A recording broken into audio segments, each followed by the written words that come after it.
hear about this. I know you sound very disappointed and wish you the best. I'm wondering about when you faced this last time and you came out of it.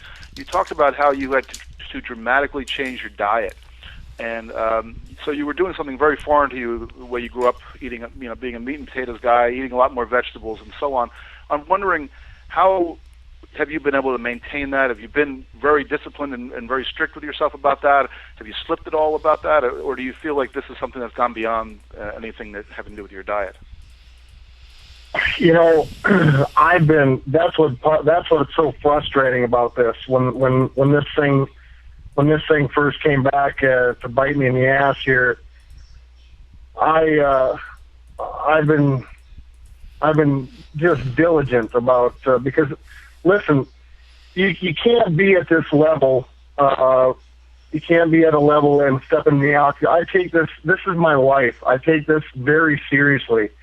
It's not, if you ask anybody that's around me, I'm very professional when it comes to about my fight career, and I follow things.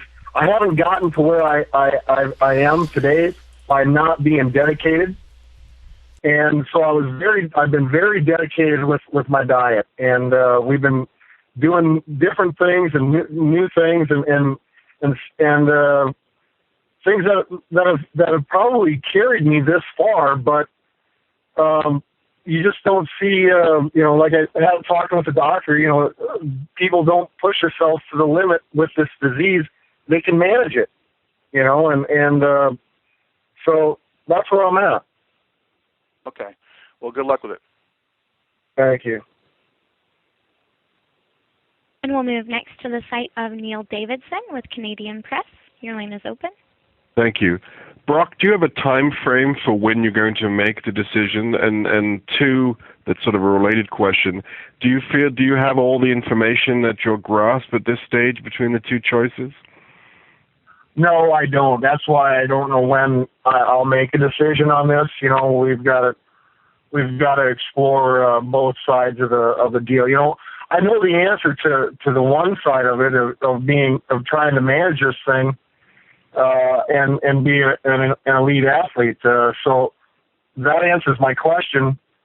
So now I just got to open the other door to see what's behind it and see what the options are for the surgery.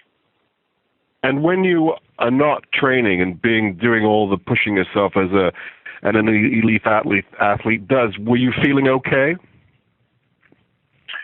Well, yeah, but I mean, you got to understand, since I don't know, November of 2009, since my first incident, January I started training for Shane Carwin, fought Shane Carwin. Then I started training for Cain Velasquez and fought Cain in October.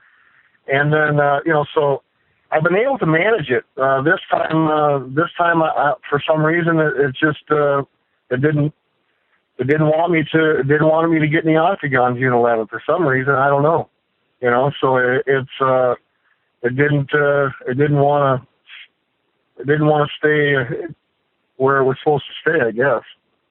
Well, good luck with it. We're all wishing you well. Thank you. And our next question will come from the site of Myron Medcalf with Star Tribune. Your line is open. Hey, Brock, sorry to hear about the diverticulitis.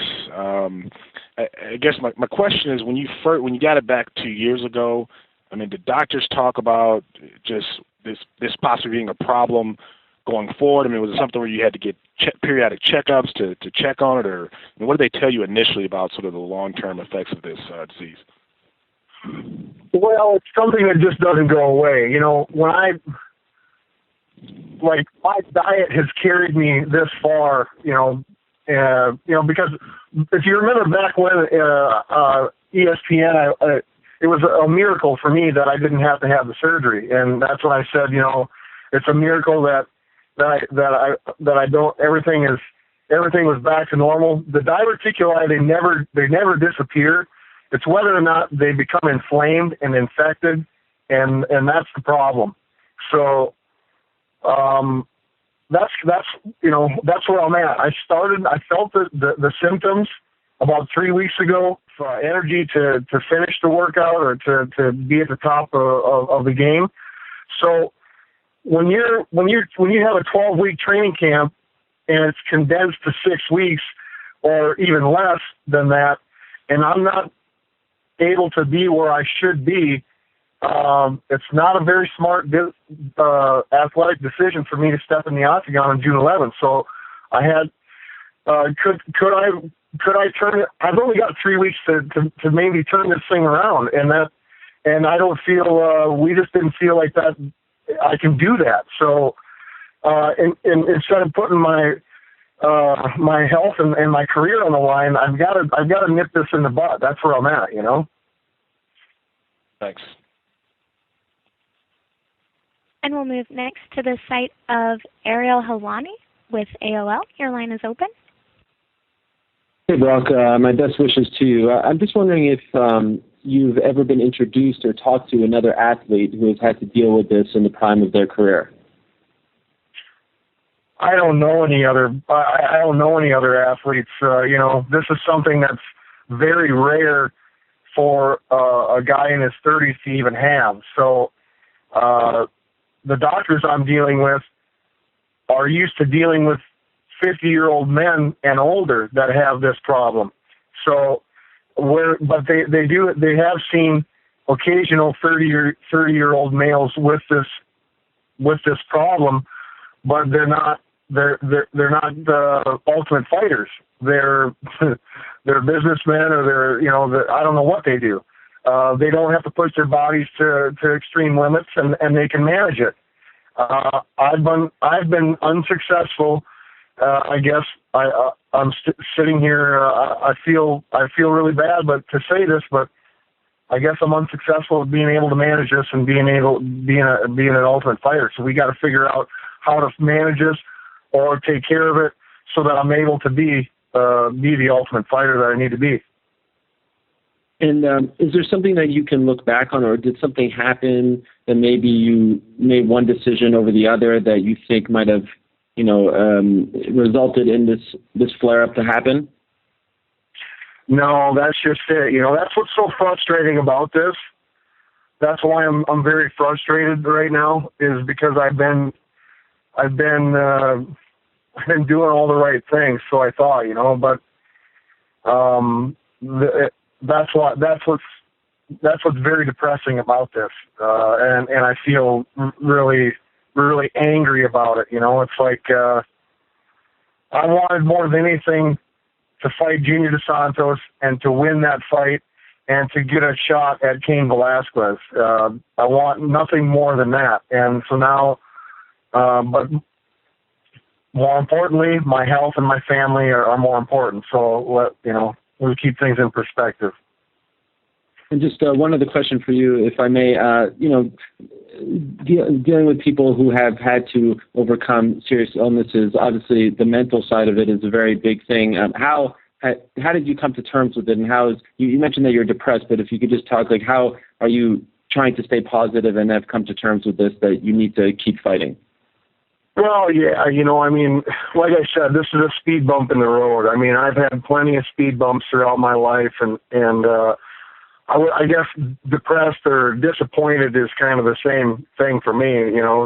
More disappointed than anything, and frustrated that my diet wasn't. That's why you asked me if was there one certain thing that I can remember. Well, there's not. Other than pushing myself to the limit to try to beat Junior dos Santos on June 11th. So I can't put my finger on it. And just one quick one for Dana. You mentioned that Carwin is now fighting Junior dos Santos. I was wondering if Carwin's opponent, NMO, now has a new opponent. We don't yet. We'll figure that out, though. Thanks. Thank you. And we'll move next to the site of Ron Crook with Inside MMA. Your line is open. Hey, Brock. Best of luck in fighting the reoccurrence of diverticulitis. A question for you. If you do decide to have the surgery, do you know what that consists of and how long you would be out? I don't know. I don't. We haven't we haven't discussed that you know a little information on it, but this is something that we haven't discussed yet with the doctors. And you don't believe this to be career threatening? Well, I don't foresee it to be. I really don't. It's a matter of removing some of my colon and reattaching it, and you know, it's I can't foresee that it being a career-ending ordeal. At least I hope not. You know, so.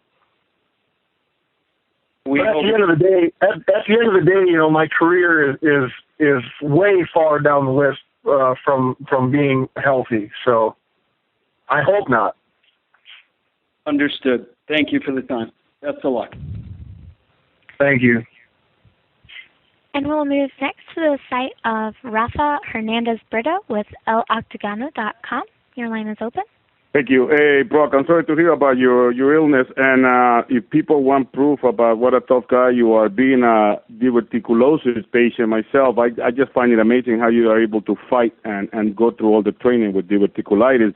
And also the fact that you just referred to the colon resection surgery, like it's something like no big deal. But have you talked to your doctors of whether your regimen of training and the amount of punches that you receive in the abdomen, which is the area that is affected mostly by the diverticulitis, has it either accelerated your illness? Because it is clear, like you mentioned, that even if you keep the diet that you're supposed to be keeping, and it still comes back like it has to you. And also, have they told you that, or have you discussed with them your work and what you do, and if it's either helping or making it worse? No, there was no concern. There was no concern prior to my first occurrence. That none of the doctors said that a shot to the abdomen is going to have any significant damage. You know, so that's not a worry. You know, I got to explore all the surgery, the different options, but I don't. You know, at this moment in time. We haven't even explored that, you know, but they didn't say, they never said back when I had my first occurrence that was a concern of theirs. Okay. Thank you, Brock, and good luck. Thank you. And this does conclude our question and answer session. I'd like to turn the call back over to Dana White for any closing remarks. Thank you all very much for calling in on such short notice. We appreciate it. And thanks, Brock, and good luck, buddy. I'll talk to you soon. Hey, thanks a lot. Thanks for all the support, everybody. I greatly appreciate it.